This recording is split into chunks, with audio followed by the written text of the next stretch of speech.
اللهم ومن أرادني بسوء فأرد، ومن كادني فكد، واجعلني من أحسن عبيدك نصيبا عندك، واقربهم منزلة منك، وخصهم زلفة لديك، فإنه لا ينال ذلك إلا بفضلك. وجدني بجودك، واعطف علي بمجدك، واحفظني برحمتك،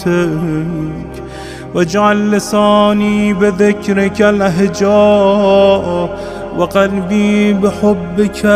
متيما، ومن علي